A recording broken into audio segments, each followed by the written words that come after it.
போலாம். அங்கிள் ஹாங், நான் இந்த குதிரையில போகலாம்னு நினைக்கிறேன். நீங்க என்ன நினைக்கிறீங்க? ஹெங் மாஸ்டர், இந்த குதிரை ஒரு 4th லெவல் பீஸ்ட். ஆனா உங்களோட மேஜிக் பவர்ஸ் எனக்கு கொஞ்சம் பயமா இருக்கு. ஆனா நம்ம ஹீரோ அதெல்லாம் கேட்காம அவனும் நம்ம ஹீரோவை எழுப்பி விட்டு நம்ம ஹீரோட ட்ரெஸ்ல ஓட்டி இருக்க மண்ணெல்லாம் தொடச்சு விடுறோம். இங்க பாரு சியோச்சன், உன்னோட பவர் அந்த குதிரையை விட ரொம்ப வீக்கானது. அதனால உன்னால அந்த குதிரையை கண்ட்ரோல் பண்ண முடியாது. அது மட்டும் இல்லாம ஹீரோக்காக ஒரு குதிரையை பிடிச்சு வந்திருக்கான். எஸ் சியோச்சன், நேரமாயிடுச்சு, நீ இப்ப போகலாம் அப்படிங்கிற மாதிரி சொல்லி அவன் வழி அனுப்பி வைக்கிறான். நம்ம ஹீரோ அவனுக்கு நன்றி சொல்லிட்டு அப்படி குதிரையில ஏறி போய் நம்ம ஹீரோவை காமிக்கிறாங்க. அவன் குதிரை மேல ஏறி வேற லெவல் மாஸ் காமிச்சு வந்துகிட்டு இருக்கான். அந்த ஊர்ல இருக்க எல்லா மக்களும் நம்ம ஹீரோவை தான் வாயை பொளந்து பாத்துக்கிட்டு இருக்கானுங்க. அங்க இருக்க எல்லா பொண்ணுங்களும் இதுல யாரு மாப்பிள்ள, அவன் தான் நினைக்கிறேன், அவன் ரொம்ப அழகா இருக்கான் அப்படிங்கிற மாதிரி சொல்லிக்கிட்டு இருக்காளுங்க. அதெல்லாம் கேட்டுட்டு இருந்த அங்க ஒருத்தவன், என்ன அழகா இருக்கானா, அவன் பிறக்கும் போதே ஊனத்தோட தான் பிறந்திருக்கான். அதனால அவனால மேஜிக் பவர்ஸ் யூஸ் பண்ண முடியாது. அவன் ஃபர்ஸ்ட் லெவல் தான்ப்பா, அவனால அடுத்த லெவல் பிரேக் த்ரூவே பண்ண முடியாது அப்படிங்கிற மாதிரி அவன் சொல்றான். அது வரைக்கும் நம்ம ஹீரோவை அழகுன்னு பேசிக்கிட்டு இருந்த எல்லாரும், என்ன இப்படிப்பட்ட ஒரு முட்டா பைய சியோ குயினை கல்யாணம் பண்ணிக்க போறானா, இவன் ஒரு லூசர் அப்படிங்கிற மாதிரி சொல்ல அங்க இருக்க எல்லாரும் நம்ம ஹீரோவை பத்தி தான் தப்பா பேசிக்கிட்டு இருக்கானுங்க. அப்ப அங்க இருக்க ஒருத்தவன் சொல்றான், சார் நம்ம ஹீரோட தாத்தாவும் சியோ குயினோட அப்பாவும் ரொம்ப க்ளோஸ் ஃப்ரெண்ட்ஸ்னும், சோ நம்ம சியோ குயினோட சின்ன வயசுல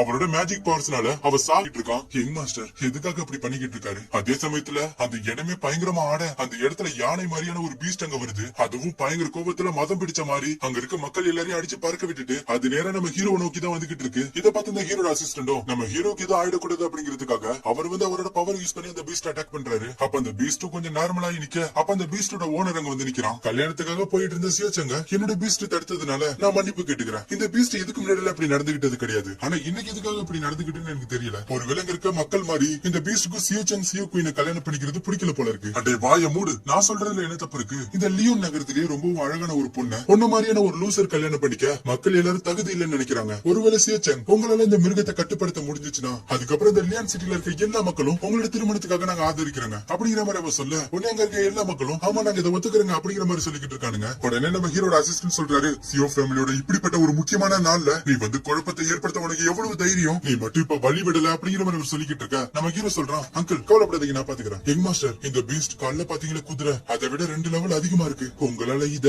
கவலைப்படாதீங்க, நான் ட்ரை பண்ணி தான் பாக்குறேன். நம்ம ஹீரோ அப்படியே பொறுமையா முன்னேறி போக உடனே அங்க சுத்தி இருக்க எல்லாரும் என்னாச்சு இவனுக்கு சாகராசம் வந்துருச்சா என்ன அப்படிங்கிற மாதிரி சொல்லி பேசிக்கிட்டு இருக்கானுங்க. உடனே அந்த பீஸ்ட் நம்ம ஹீரோ நோக்கி வந்துகிட்டு இருக்க. நம்ம ஹீரோ எந்த ஒரு பதட்டமும் இல்லாம அவன் பாட்டுக்கு சும்மா அசால்ட்டா முன்னேறி போய்கிட்டு இருக்கான். அப்ப சடனா அந்த பீஸ்டோட கண்ணுக்கு நம்ம ஹீரோட ஒரிஜினல் உருவம் தெரிய அதை பார்த்து மிரண்டு போன அந்த பீஸ்ட் நம்ம ஹீரோ பார்த்து பயந்து நிக்குது. நம்ம ஹீரோ அந்த குதிரையில உட்காந்துக்கிட்டு எல்லாரும் இது எப்படி சாத்தியம், 6th லெவல்ல இருக்க ஒரு பீஸ்ட 1st லெவல்ல இருக்கிறவனால எப்படி தோக்கடிக்க முடியும் அப்படிங்கிற மாதிரி சொல்லி அங்க இருக்க எல்லாரும் பேசிக்கிட்டு இருக்கானுங்க. சோ இது எல்லாத்தையும் பாத்துக்கிட்டு இருந்த அந்த குண்டன கடுப்பாயி சடனா அவனோட பவர் யூஸ் பண்ணி அந்த மிருகத்தை அட்டாக் பண்ண நம்ம ஹீரோவா அவனோட கையில ஹெவன்லி பாய்சன் பில்லோட பவரை கேதர் பண்ணி அந்த பீஸ்டுக்கு ஒரு பஞ்சு வைக்கிறான். கொஞ்ச நேரம் கழிச்சு என்னாச்சு, நான் அந்த பீஸ்ட குத்துற மாதிரியே தெரியல அப்படிங்கிற மாதிரி சொல்லிட்டு நம்ம ஹீரோ பார்த்தா நம்ம ஹீரோவுக்கு முன்னாடி ஒருத்தவன் பெருசா நிக்கிறான். அவன் அந்த பீஸ்ட அசால்ட்டா ஒத்த கையில புடிச்சு நிறுத்தி வச்சிருக்கான். இத பாத்துக்கிட்டு இருந்த அந்த பீஸ்டோட சொந்த காரணம், என்ன சியான் பூவா, இவன் எங்கடா இங்க வந்தான்? உடனே இங்க வந்த அந்த சியான் பூவும் அந்த பீஸ்டோட தும்பிக்கை மாதிரி இருக்கிறத புடிச்சு சுத்தி அவன் வீச அந்த பீஸ்ட் பறந்து போய் அந்த குண்ட மேலேயே விழுந்துடுது. அதை பார்த்து அங்க இருக்க மக்கள் எல்லாம் சிரிச்சுக்கிட்டு இருக்க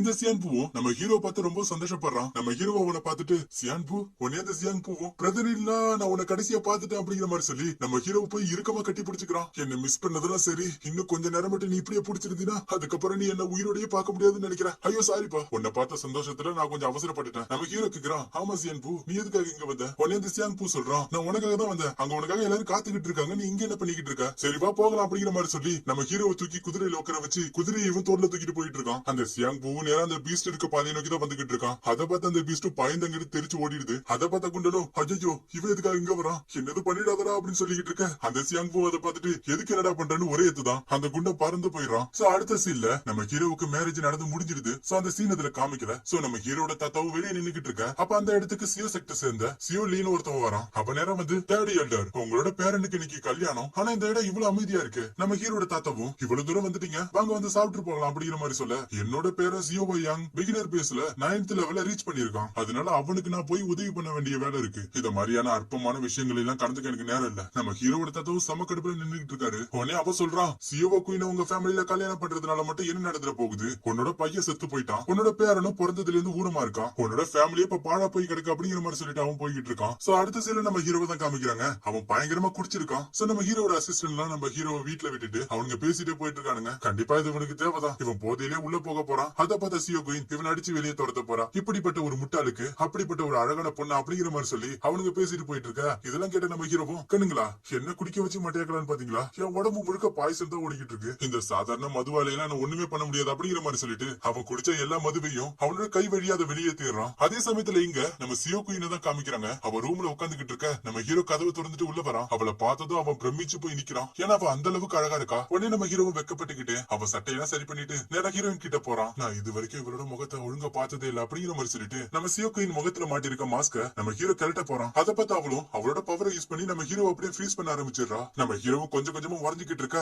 அது நம்ம ஹீரோட கான்சியஸ் வரைக்கும் அது பாதிப்பை ஏற்படுத்துது. நம்ம சியோ குயின் ஹீரோ பார்த்துட்டு அவ ரிலீஸ் பண்ணி விடுறா. ஆனா நம்ம ஹீரோ அவளோட முகத்தை பார்த்தேகணும் அப்படிங்கிற மாதிரி சொல்லிட்டு அவ டக்குன்னு அவ முகத்துல போட்டிருக்க துணியை கலட்ட சடனா அவளோட பவரை யூஸ் பண்ணி நம்ம ஹீரோவை அடிச்சு பறக்க விட்டுறா. நம்ம ஹீரோவும் பறந்துகிட்டு இருக்கும் போது ஒரு நிமிஷம் அப்படியே சிலையா உறைஞ்சு போயிடுறான். ஏன்னா அவ அந்த அளவுக்கு அழகா இருக்கா. உண்மையாவே இவ ரொம்பவும் அழகா தான் இருக்கா. சோ நம்ம சியோ குயின் ஹீரோ கிட்ட பேசுறா. உன்னோட மிஸ்டிக் வெயின் டேமேஜ் ஆயிருக்குன்னு கேள்விப்பட்டேன். நானும் அதை பத்தி விசாரிச்சு பார்த்தேன். அதை குணப்படுத்த வழியே இல்லையா. உடனே நம்ம ஹீரோவும் உன்னோட அக்கறைக்கு ரொம்ப நன்றிமா. ஆனா அது உண்மை கிடையாது. அப்புறம் நீ இப்ப பயன்படுத்தின ஐஸ் மேஜிக் அது ரொம்பவும் ஸ்பெஷலான ஒண்ணு. நீ ஐஸ் க்ளவுட்ல இருந்து வந்திருக்க அப்படின்னா கண்டிப்பா உங்ககிட்ட ஐஸ் காட் ஃபயர் இருக்கணும். என்னோட கெஸ் மட்டும் கரெக்டா இருந்துச்சுன்னா நீ ஐஸ் கிளவுட் ஸ்டார் ஃபார்மேஷனை கல்டிவேட் பண்ணிக்கிட்டு இருக்க. சரியா? உடனே நம்ம சியோ குயின் சொல்றா. உன்னை பத்தி நான் பல ரூமர்ஸ் கேள்விப்பட்டேன். ஆனா இப்ப உன்னை பார்க்கும்போது அது மாதிரி தெரியலையே. உடனே நம்ம ஹீரோ சிரிச்சுக்கிட்டு என்ன பிடிக்காதவன் பல பேர் என்ன பத்தி போர்லயே கிளப்பி விட்டுருப்பான். அவனுங்களுக்கு என்ன தெரியும். என்ன பத்தி வேணா நான் உனக்கு தெளிவா சொல்லவா அப்படிங்கிற மாதிரி சொல்லிட்டு நம்ம ஹீரோவை பக்கத்துல போக நம்ம சியோ குயின் அதை பார்த்துட்டு அங்கே நில்லு அப்படிங்கிற மாதிரி சொல்லி அப்ப அந்த இடத்தையே ஃப்ரீஸ் ஆகுறா. நான் ஐஸ் கிளவுட் இம்மார்டல் பிரிவு சேர்ந்த டிசபிள் உனக்கு நல்லாவே தெரியும். அப்புறம் நீ இதையும் தெரிஞ்சுக்கோ. என்னோட கிளானோட ரூல்ஸ் படி ரிலேஷன்ஷிப்ல இருக்கிறதுக்கு அனுமதி கிடையாது. ஆனா என்னால கல்யாணம் பண்ண முடியும். அது மட்டும் இல்லாம நான் உன்னை கல்யாணம் பண்ணதுக்கான முக்கியமான காரணம் என்னன்னா உன்னோட தாத்தா என்னோட உயிரை காப்பாத்தி இருக்காரு. அதுக்கு திருப்பி நான் நன்றி கடன் செலுத்துறதுக்காக தான் இந்த கல்யாணத்தை பண்ணிக்கிட்டேன். இப்போ நமக்கு கல்யாணம் முடிஞ்சிருச்சு. அதனால என்னோட மாஸ்டர் கூட நான் திரும்ப என்னோட சக்திக்கு போயிடுவேன். அப்புறம் நம்மளால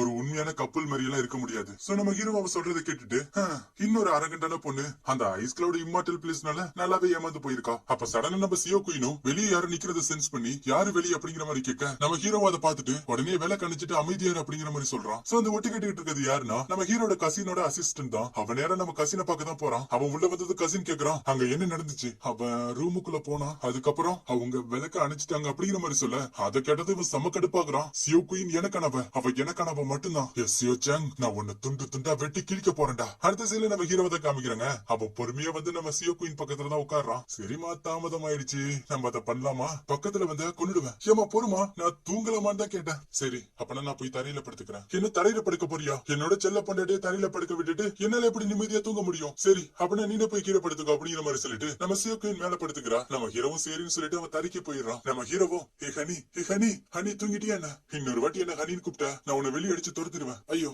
அப்படின்னா இன்னைக்கு நான் தரையில தான் தூங்கி ஆகணுமா? செல்லம் எனக்கு கீழே ரொம்ப குளிருதுமா. எனக்கு உடம்பு வேற சரியில்லை. உடனே நம்ம சியோ குயினும் பெட்ஷீட்டை தூக்கி வீசுறா. கவலைப்படாத இன்னும் நான் ஒரு மாசத்துல என்னோட ஐஸ் கிளவுட் பிரிவுக்கு போயிடுவேன். அது வரைக்கும் நீ பொறுத்துக்கோ. ஹனி அப்படின்னா நீ ஒரு மாசங்க தங்கிருப்பியா? நான் உன்னை அப்படி கூப்பிடாதன்னு சொன்னேன். ஏன் நான் ஏன் கூப்பிடக்கூடாது? நம்ம ரெண்டு பேரும் ஒன்னா சேர்ந்து தூங்கலனாலும் நீ நானும் புருஷன் பொண்டாட்டி. நான் உன்னை ஹனின்னு கூப்பிடக்கூடாதுன்னா நான் உன்னை எப்படி கூப்பிடுறது? பொண்டாட்டின்னு கூப்பிடவா? உடனே அவளும் அவளோட கையில பவரை கேதர் பண்ண அதை பார்த்து நம்ம ஹீரோவும் நான் சும்மா காமெடி பண்ண நீ தூங்குமா அப்படின்னு சொல்லிட்டு நம்ம ஹீரோ அவனோட இடத்துக்கு ஓடி போயிடறான். நம்ம ஹீரோ யோசிச்சு பார்த்துட்டு ஹே ஹனி நீ ஐஸ் கிளவுட் இம்மார்டல் பிரிவுக்கு போனதுக்கு அப்புறம் நம்ம ரெண்டு பேரும் எப்படி சந்திச்சுக்கிறது? நம்ம ரெண்டு பேரும் சந்திச்சுக்க வேண்டாம். நீ என்ன சொல்ற? கடந்த 3 ஜெனரேஷனா என்னோட ஃபேமிலியே ஒரே ஒரு பையன் நான் மட்டும் தான். நீ என்ன பார்க்க மாட்டேன்னு சொல்ற. அப்புறம் எப்படி எனக்கு பையன் பிறப்பான்? ஹே ஹனி இல்லன்னா நீ அங்க போனதுக்கு அப்புறம் நான் இன்னொரு கல்யாணம் பண்ணிக்கிட்டா நீ அதை நினைச்சு ரொம்ப கவலைப்படுவியா? உடனே அவளும் கடுப்பாயி அவளோட ஐஸ் பவரை கேதர் பண்ணி ஹீரோட கழுத்திலேயே வைக்கிறா. இன்னொரு வார்த்தை இந்த மாதிரி பேசுன நான் உன்னை கொன்னுடுவேன் அப்படிங்கிற மாதிரி அவ சொல்ல நம்ம ஹீரோ வாய் பொத்திக்கிட்டு கோவப்படாத அப்படிங்கிற மாதிரி சொல்லிட்டு அவன் திரும்ப அவன் இடத்துக்கே போயிடறான். அதே சமயத்துல இங்க நம்ம சியோ குயினும் நான் இதுக்காக இப்ப கோவப்பட்டேன் அப்படிங்கிற மாதிரி சொல்லி யோசிச்சுக்கிட்டு இருக்கா. சோ நம்ம ஹீரோவும் இதுக்கு மேல இங்க இருந்தா நமக்கு தான் பிரச்சனை அப்படின்ட்டு அவன் பொறுமையா இங்க இருந்து கிளம்பி போக பாக்குறான். நம்ம சியோ குயின் அதை பார்த்துட்டு நீ எங்க போற அப்படிங்கிற மாதிரி கேக்குறா. நான் வந்து